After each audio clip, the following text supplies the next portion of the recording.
Can you use a full frame lens on a crop camera or an APS-C camera, something like the Sony A6400? The short answer is yes, you can, but how's it gonna work?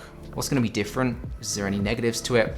Let's talk about that. So in this video, I'm just gonna show you some examples of what the lens will look like if you're using on first a full frame camera. We're gonna use the A7 III, and then the same lens on a A6400, which is a crop or APS-C camera, and you're obviously gonna see there's a difference in the focal length. It's gonna be more zoomed in on the A6400. But first, why would you even want to do this? Now, there really isn't any benefit to shooting with a full frame lens on a crop camera. I own an A7 III, and most of my lenses are full frame, and I use the A6400 as a B camera. Because most of my lenses are full frame, I'm using those on my A6400, so I need to know how those lenses are going to look, how they're going to work, before I go out and use them. So that's why I'm making this video, to show you guys as well. There's going to be people out there that are in exactly the same situation as me. They have both a full frame camera and a crop camera, and they want to use the same lenses on both, and they don't know how it's going to look, maybe before they're buying. So you're welcome. Now really, there is only one big difference, and it's going to be the focus of this video. Whatever full frame lens you use is going to be zoomed in a little bit more, because that's just how a crop sensor works. To make it really basic for you, it uses a smaller sensor which kind of crops the image and zooms in. So your focal length is going to be punched in more than if you were using that same lens on a full frame camera where the sensor is bigger. Now the crop factor is actually 1.5. So the way that works is whatever lens you're going to be using on your full frame camera, if it's 24, it's going to be 24. If you're using that on a crop camera, it's going to be 1.5 times that, so it's not going to be 24, it's actually going to be 36. So here are now the examples, shot first on the A7 III, the actual focal length of the lens, and then on the Sony A6400, which is a 1.5 times crop factor, showing you how that lens will work on that and how it will look on that. So first off, the Sony 16-35 f4, one of my personal favorite lenses. It goes all the way from 16 to 35. On the Sony A7 III, at 16 it's 16, at 35 it's obviously 35. On the A6400, the 16 becomes 24 and 35 becomes 52.5. So that 16-35 is now a 24 to 52.5.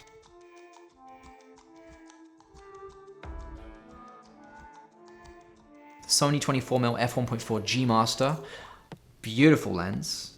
24mm on the A7 III, a really great vlogging lens. If you put that on the A6400, it's actually no longer a good vlogging lens, because that 24 now becomes 36, which is still a really good focal length, very good for street photography. The Sony 55 f1.8 Zeiss. Again, a beautiful lens, super sharp, probably the sharpest lens I own. 55 on the A7 III, and on the A6400, that becomes 82.5. So a big zoom in there. That goes from being a all-around kind of event lens to something that you might not use in a lot of situations because it's zoomed in a little bit too much.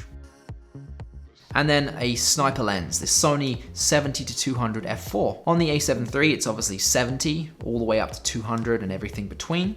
On the A6400, it becomes a huge telephoto lens, 105 to 300. Great for events. If you're shooting weddings, you can stand right at the back. Sniper lens, get right in there and see everything from a distance without getting in the way.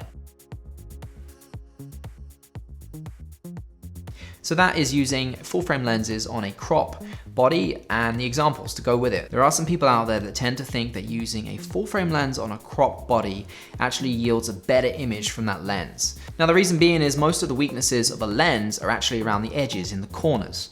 And if you're using a full frame lens on a crop body, you're obviously zooming in, cropping out part of what that full frame lens would see on a full frame camera. And so those potential weaknesses, they may be cropped out. So you're actually getting a better image out of the lens that you might not necessarily get if you're using on a full frame camera.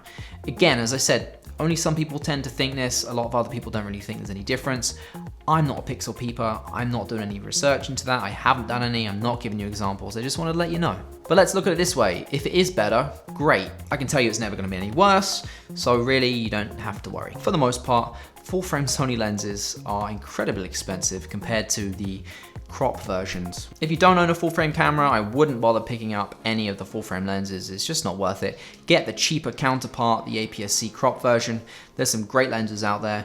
You don't necessarily need to get the full frame lens to use on it because you're going to be spending a lot of money and you don't really need to. Unless you really do want that extra reach for whatever reason, there just isn't any benefit to it. Hopefully this was of some use to you. If you were searching the answer to this question, hopefully it helped you out and gave you what you were looking to see. And if you weren't looking for this question and you're just a subscriber watching this video, or you just found this video somehow, appreciate you watching anyway. And you know what? You probably learned something, so that's great. That's what this channel is all about anyway.